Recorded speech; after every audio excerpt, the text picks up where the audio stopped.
Jeta, nëse e llogaritim veç në aspektin e kohës, do të thonë fillon me lindje, përfundon me vdekje, ajo që është mes këtyre dy momenteve, mes këtyre dy datave llogaritet jetë zakonisht.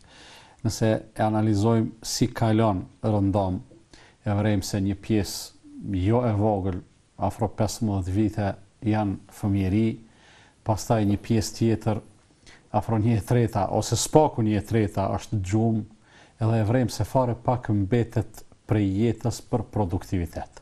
Prapë edhe kjo pjesa e mbetur që do të mund ta quanim se ka mbetur për produktivitet, një pjesë është investime, sigurisht është shkollimi, arsimimi e kështu me radhë, një pjesë tjetër është punë që gjithsesi është shumë e kufizuar dhe pak ka mundësi për të dhënë produktivitet. Kur e sheh njeriu një gjë të tillë, s'ka dyshim se e sheh se sa serioze është jeta. Kjo është e para. E dyta, kur ndodhemi brenda saj, sikur na tani që po flasim edhe jemi duke e jetuar jetën tonë.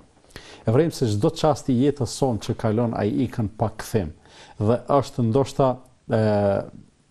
ndër gjërat e vetme apo të rralla që nuk ka mundësi kompenzime. Realisht njeriu mundet në një farë mënyre ta kompenzojë ose ta përmirësojë të kaluarën e tij me teube dhe istighfar para Allahut fuqi plot mirë, po kjo prapë lë njolla ta quajnë biografinë e tij, edhe lë diçka për cilës njeriu do të turprohet kur dal para Zotit fuqi plot, edhe pse ndoshta mundësia e faljes është evidente.